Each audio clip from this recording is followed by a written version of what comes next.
다 함께 찬송가 520장 부르시면서 새벽 예배를 시작합니다.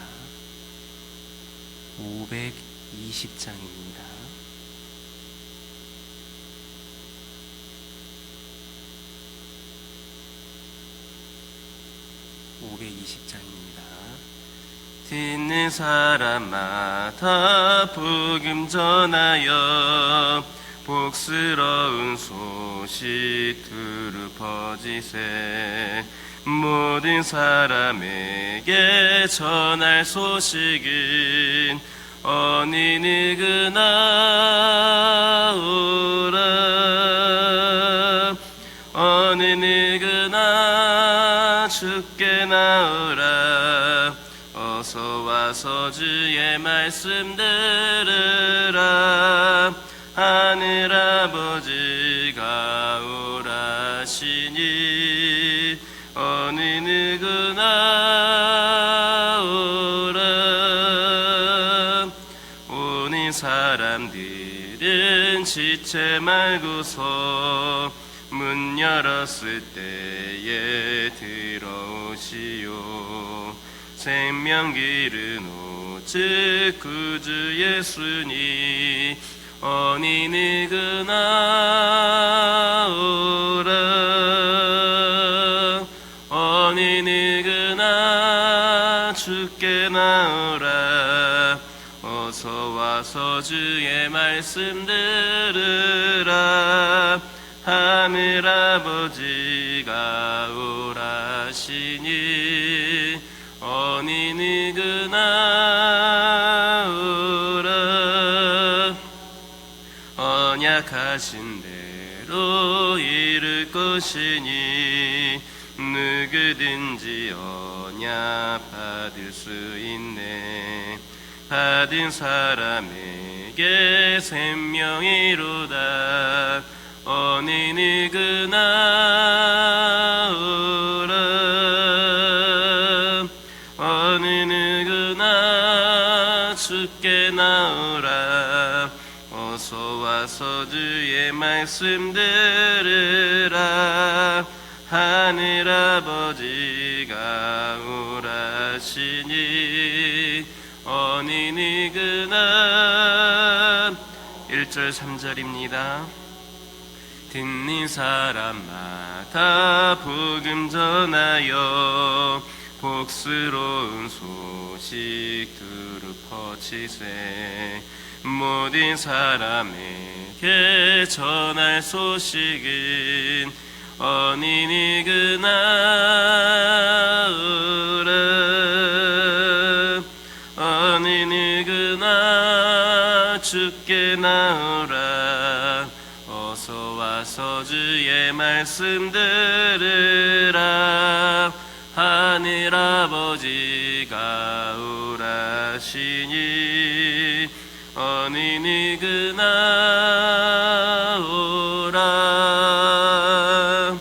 언약하신 대로 이룰 것이니 누구든지 언약 받을 수 있네.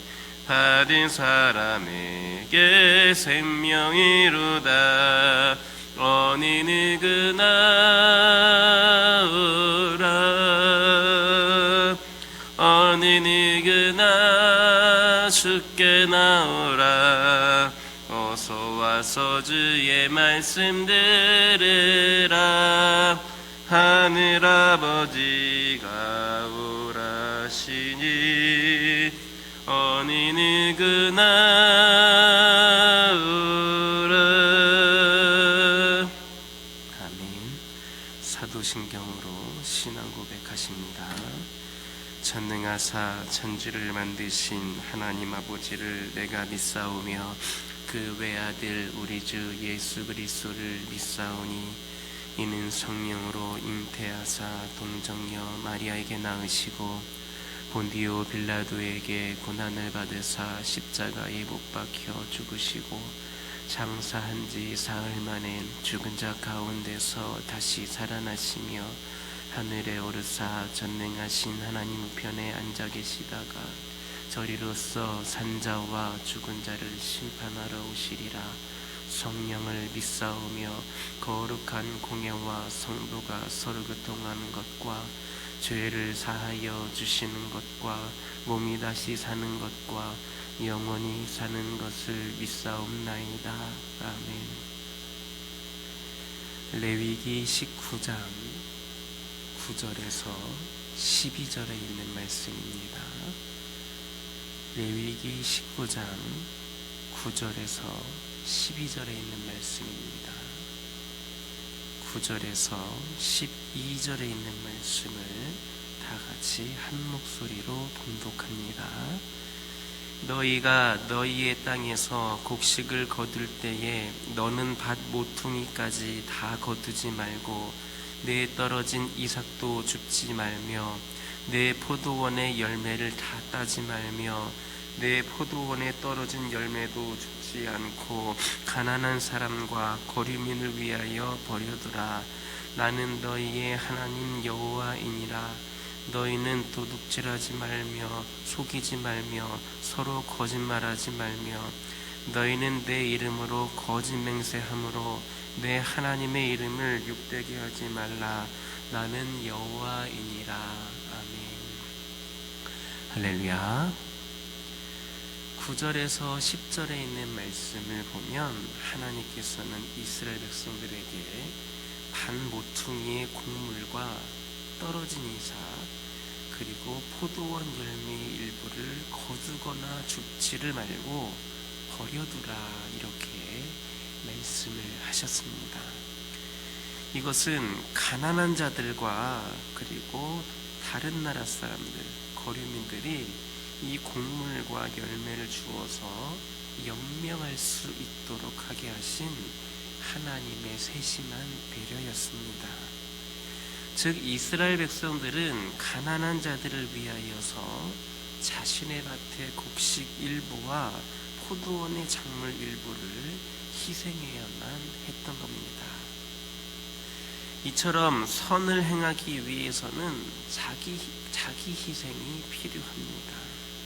아무런 희생도 없이 선을 행하려 한다면 그것은 선을 행하지 않겠다는 말과 같은 것입니다. 나의 물질을 손해보지 않고서 어떻게 빈궁한 자를 도울 수가 있겠습니까? 또 나의 시간과 노력을 들이지 않고서 어떻게 위기에 처한 사람을 구해낼 수가 있겠습니까? 불가능합니다. 선행이란 오직 다른 사람을 위하여서 자신을 희생하는 그런 결단에 의해서만 가능합니다. 바울이 디모데에게 썼던 편지에서 과부로 교회 명부에 올릴 자에게 요구했던 선한 행실의 증거를 한번 생각해 보시기 바랍니다. 그것은 자녀를 양육하는 일과 나그네를 대접하는 일, 그리고 성도들의 발을 씻기는 그런 일과 환난당한 자를 구제하는 그런 일 등이었습니다. 이것은 한결같이 철저한 자기 희생을 통해서만 이루어질 수 있는 그런 일들입니다. 그런가 하면 또한 우리 예수님께서 우리를 구원하시기 위해 행하신 그 선이 무엇인지를 보시기 바랍니다.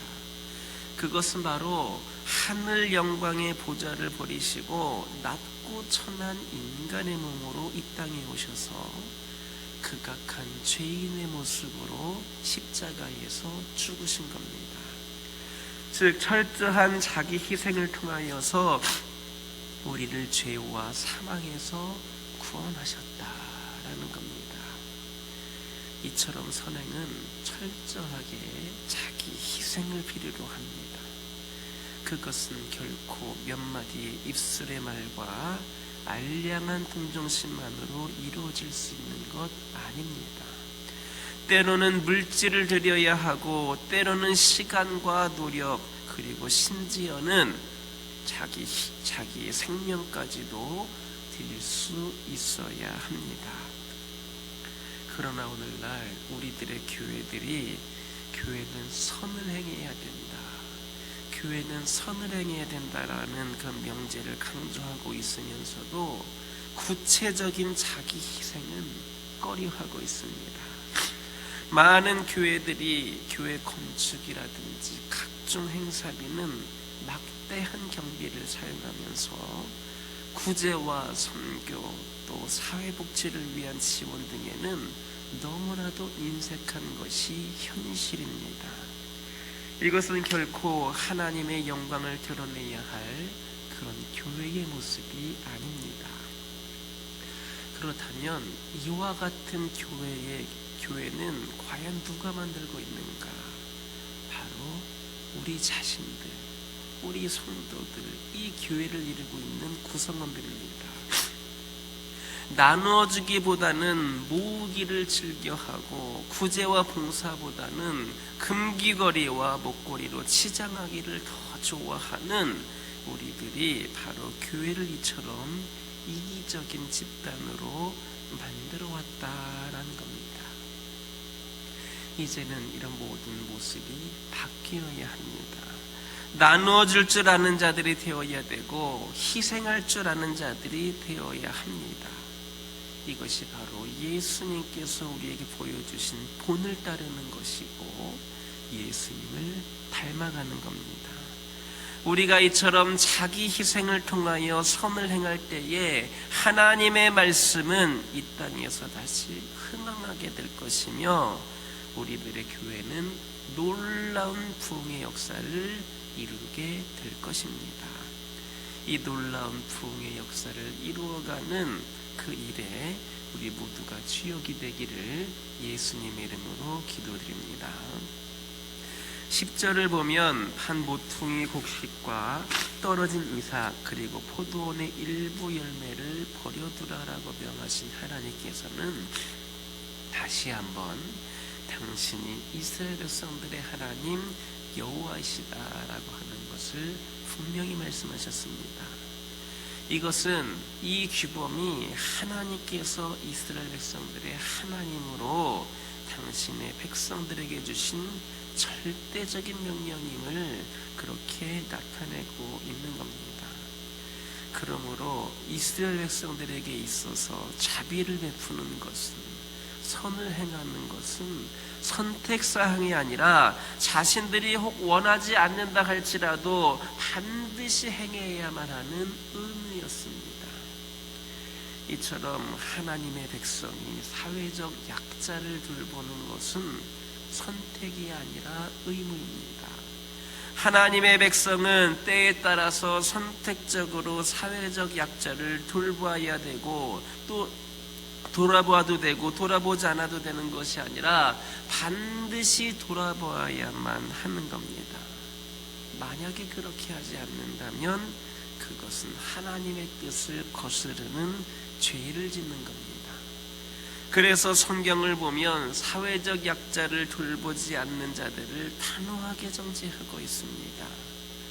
그러므로 우리는 마땅히 사회적 약자를 돌아보고 그들에게 자비를 베풀 수 있어야 합니다. 그리고 그것을 행할 때에 마치 큰 은혜라도 베푸는 것처럼 거만하고 불성실하게 행해서는 안 됩니다. 성도들은 오직 하나님의 절대적인 명령을 수행하는 자답게 겸손함과 성실함으로 이 사명을 감당할 수 있어야 합니다.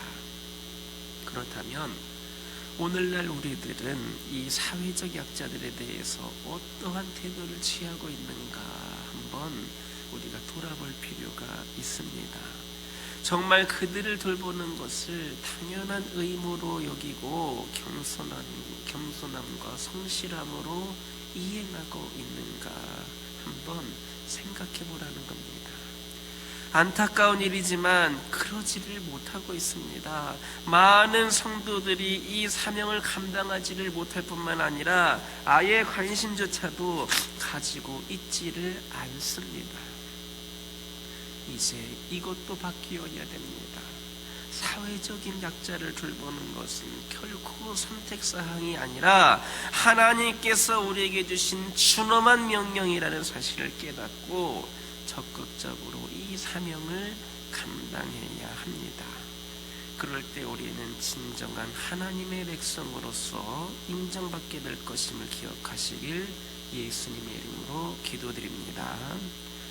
11절 12절 보면 하나님께서는 이스라엘 백성들에게 도적질과 속이는 것 그리고 거짓 맹세와 함께 거짓말하는 것을 엄히 금하셨습니다.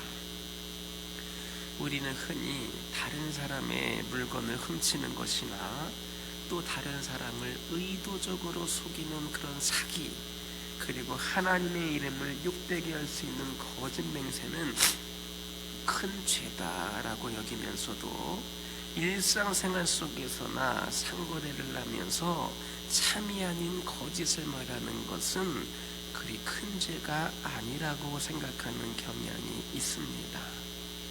그러나 우리 하나님께서는 거짓말하는 것을 도적질이나 속이는 것 그리고 거짓 맹세하는 것과 동일하게 중대한 그런 범죄로 취급을 하셨습니다. 사실 모든 범죄가 그러하듯이 거짓말 또한 악의 화신인 사탄에게서 온 것입니다. 따라서 거짓말 역시도 다른 범죄와 마찬가지로 하나님의 준엄한 심판의 원인이 됩니다. 그리고 거짓말은 다른 여타의 범죄보다도 더욱 심각한 범죄라고 할 수 있는데 그 이유는 뭐냐? 도적질이나 속이는 것 그리고 거짓 맹세 등의 그런 범죄는 대개 그 범죄 사실로 그치지만 거짓말은 사회 전체에 악영향을 미치기 때문입니다. 생각해 보시기 바랍니다. 거짓말이 계속된다면 어떻겠습니까? 그것은 진실의 토대를 무너뜨리게 되는 겁니다. 그리고 그렇게 된다면 모든 믿음과 신뢰가 무너지게 되고 그 누구도 어떤 사실도 믿을 수가 없게 됩니다. 그런 세상에서 존재하는 것이란 오직 의심과 불안, 두려움밖에 없습니다. 이처럼 거짓말은 무서운 결과를 초래하는 범죄 행위입니다. 그래서 성경은 이렇듯 거짓말하는 자들에게 임할 무서운 심판을 경고하고 있는 겁니다. 그러므로 우리는 결코 거짓말을 가볍게 여겨서는 안 됩니다. 거짓말은 우리들의 신앙과 삶의 토대를 무너뜨리고 마침내는 멸망에 이르게 하는 겁니다. 우리가 거짓말을 하는 것은 우리 자신이 진리신 하나님의 자녀가 아니라 거짓의 아비인 사단의 자식임을 증거하는 것임을 기억하고 진실하신 하나님처럼 진실할 수 있는 우리 모두가 되기를 예수님의 이름으로 기도드립니다. 12절을 보면 하나님께서는 이스라엘 백성들에게 하나님의 이름으로 거짓 맹세함으로 하나님의 이름을 욕되게 하지 말라 하셨습니다. 여기에서 분명한 사실은 하나님의 이름으로 맹세하는 자가 하나님의 백성이라는 겁니다. 하나님의 이름으로 맹세한다는 것 자체가 하나님의 자녀니까 하나님의 이름으로 맹세할 수 있는 겁니다. 하나님의 백성은 의도적이든 의도적이지 않든 간에 하나님의 이름으로 한 맹세를 어기게 되었을 때에 그의 입술에 오르내렸던 하나님의 이름이 욕되게 되므로 반드시 그 맹세를 지키라라는 겁니다. 그러나 이것은 단지 하나님의 이름으로 한 맹세만을 반드시 지키고 그렇지 않은 맹세는 지키지 않아도 된다 이런 그런 말이 아닙니다. 오히려 이것은 하나님의 이름으로 일컫는 하나님의 백성들이 거짓되고 신실하지 못한 삶을 살게 되면 하나님의 이름으로 욕되게 된다라는 말입니다. 이처럼 하나님의 이름으로 일컬어지는 하나님의 백성이 그릇된 삶을 살아가게 될 때에 하나님의 이름은 욕되게 됩니다. 하나님을 알지 못하는 자들은 오직 하나님의 이름으로 불리우는 하나님의 백성들의 삶을 통해서만 하나님을 볼 수가 있습니다. 그들이 교회에 나오는 것도 아니고 그들이 평상시에 말씀을 듣는 것도 아니기 때문에 하나님의 백성들의 삶을 통해서만 우선 그들이 하나님을 볼 수가 있습니다. 그런데 그 백성들이 거짓되고 신실하지 못한 삶을 살아간다면 하나님의 속성과 성품은 왜곡되게 전달이 되고 결국 불신자들은 하나님을 조롱하게 되어서 결과적으로는 하나님의 이름을 욕되게 하는 겁니다. 그래서 하나님께서는 당신의 백성들에게 내가 거룩하니 너희도 거룩하라, 내가 거룩하니 너희도 거룩하라 이렇게 요구하시고 그들이 거룩한 삶을 살지 못하는 것을 당신의 이름을 욕되게 하는 것으로 여기셨던 겁니다. 우리가 더욱 신중하고 거룩한 삶을 살아야 하는 이유가 바로 여기에 있습니다. 우리가 선을 행하여 칭찬 듣는 삶을 살아간다면 그것은 우리 자신, 우리 개인뿐만 아니라 하나님의 이름을 영화롭게 하는 삶이 될 겁니다. 하지만 만약에 부정직하며 불성실하여서 다른 사람에게 손가락질 받는 그런 삶을 살아간다면 그것 또한 우리 개인의 명예가 실추되는 것일 뿐만 아니라 하나님의 이름을 욕되게 하는 것이 되는 겁니다. 그러므로 우리는 우리의 삶이 곧 하나님의 영광과 직결된다는 사실을 항상 명심하고 더욱 거룩하며 경건한 삶을 살아가야만 합니다. 그럴 때 하나님께서는 우리로 인하여서 더 크게 영광 받으실 것이고 우리 또한 영화로우신 하나님의 이름으로 인하여서 존귀한 자라 그렇게 칭함을 받게 될 것임을 믿는 저와 여러분 되기를 예수님의 이름으로 기도드립니다. 기도하겠습니다.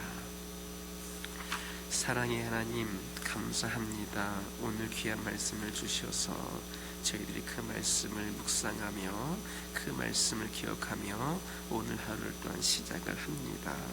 아버지 하나님, 이 시간 기도드리기를 원합니다. 저희들 나눌 줄 아는 자들이 되게 하여 주시고 희생할 줄 아는 자들이 되게 하여 주옵소서.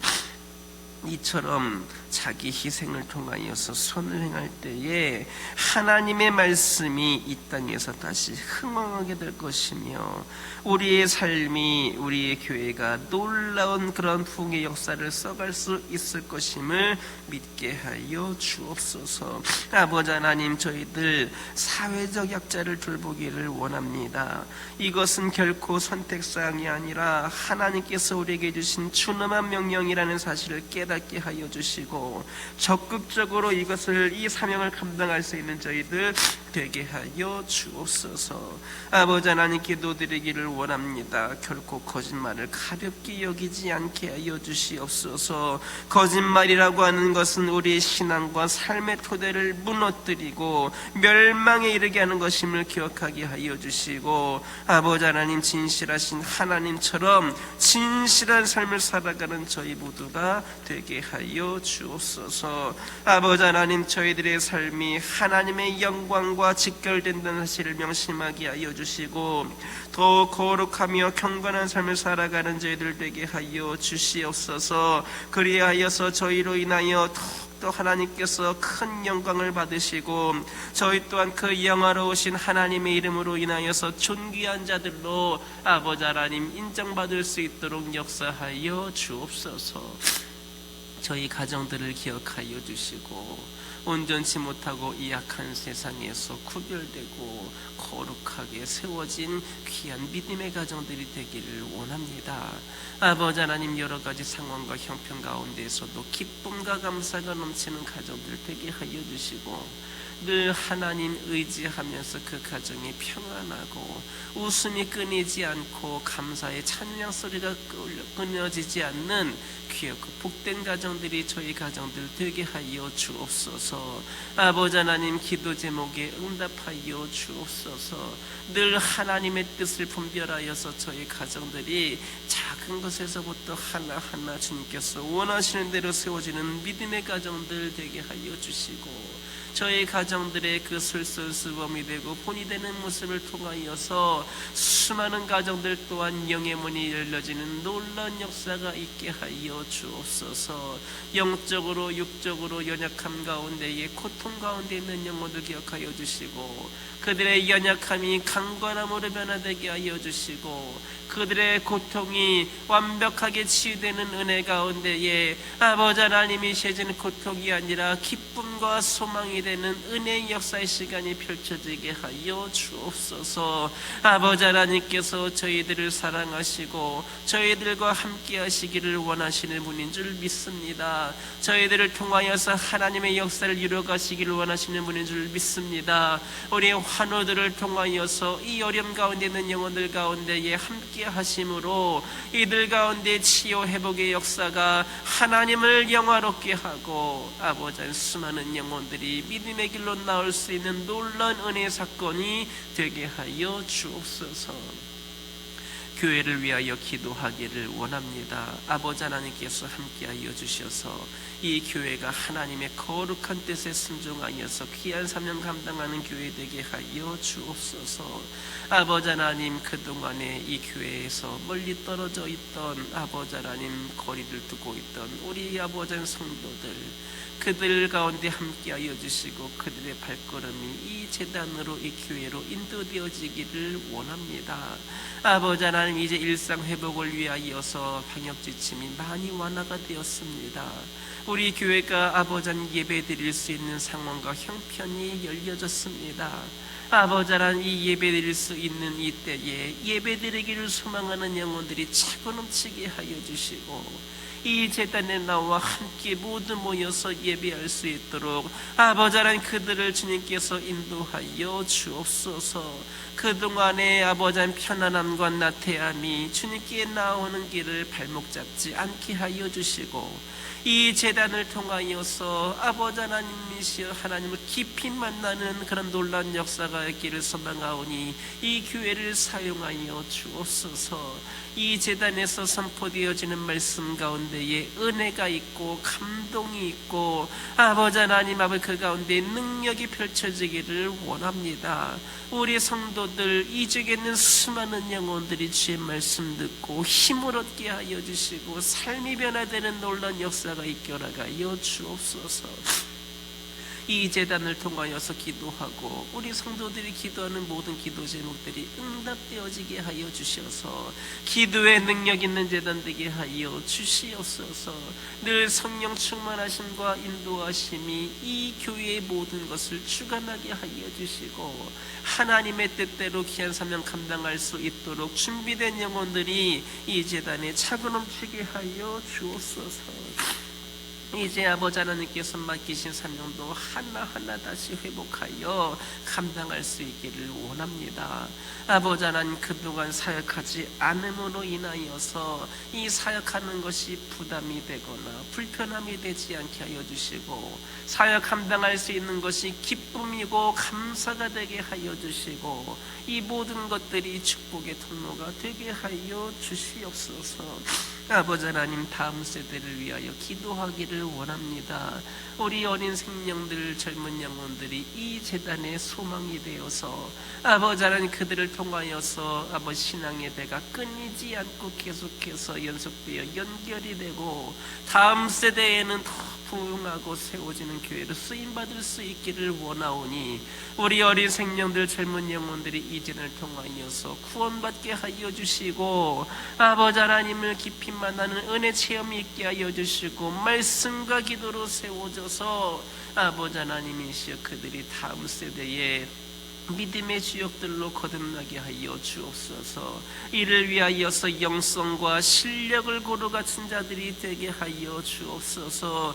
교회 안에서만 인정받는 자들이 되는 것이 아니라 세상에서도 인정받을 수 있는 귀한 믿음의 거물들로 성장하게 하여 주옵소서. 아버지 하나님, 내일은 우리 어린이부와 우리 아버지 중등부가 연합하여서 예배를 드리는 날입니다. 그 가운데 함께 하여 주시고 우리 아버지 하나님, 어린이들과 학생들이 잘 조화를 이루어서 아버지 하나님, 그 주어진 상황 가운데에도 또한 깊은 은혜의 시간이 될 수 있게 하여 주시고 준비하는 손길을 축복하시며 날마다 드리는 예배 가운데에 믿음의 결단이 있을 수 있도록 역사하여 주옵소서. 아버지 하나님, 이 시간 기도드리기를 원합니다. 오늘 아버지 하나님, 우리 새 가족을 신방을 하기 위하여서 주의 종이 발걸음을 합니다. 성령께서 동행하여 주시고 그 가정이 아버지 믿음의 가정으로 굳건히 세워지고 우리 이 교화재단의 성도로서 귀한 사명 감당하는 귀한 아버지 결단이 있는 시간이 되게 하여 주옵소서. 앞으로도 새신자들이 몰려나오고 아버지 하나님, 장기 예술자들이 몰려나오고 태신자들이 몰려나와서 날마다 새신자 신방 할 수 있는 귀한 재단 되게 허락하여 주옵소서.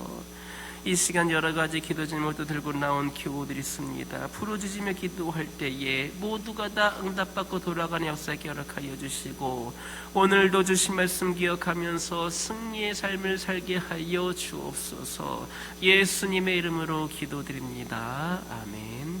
하늘에 계신 우리 아버지여, 이름이 거룩히 여김을 받으시오며 나라의 임하옵시며 뜻이 하늘에서 이루어진 것 같이 땅에서도 이루어지이다. 오늘날 우리에게 일용할 양식을 주옵시고 우리가 우리에게 죄 지은 자를 사하여 준 것 같이 우리의 죄를 사하여 주옵시고 우리를 시험에 들게 하지 마옵시고 다만 악에서 구하옵소서. 대개 나라와 권세와 영광이 아버지께 영원히 있사옵나이다. 아멘.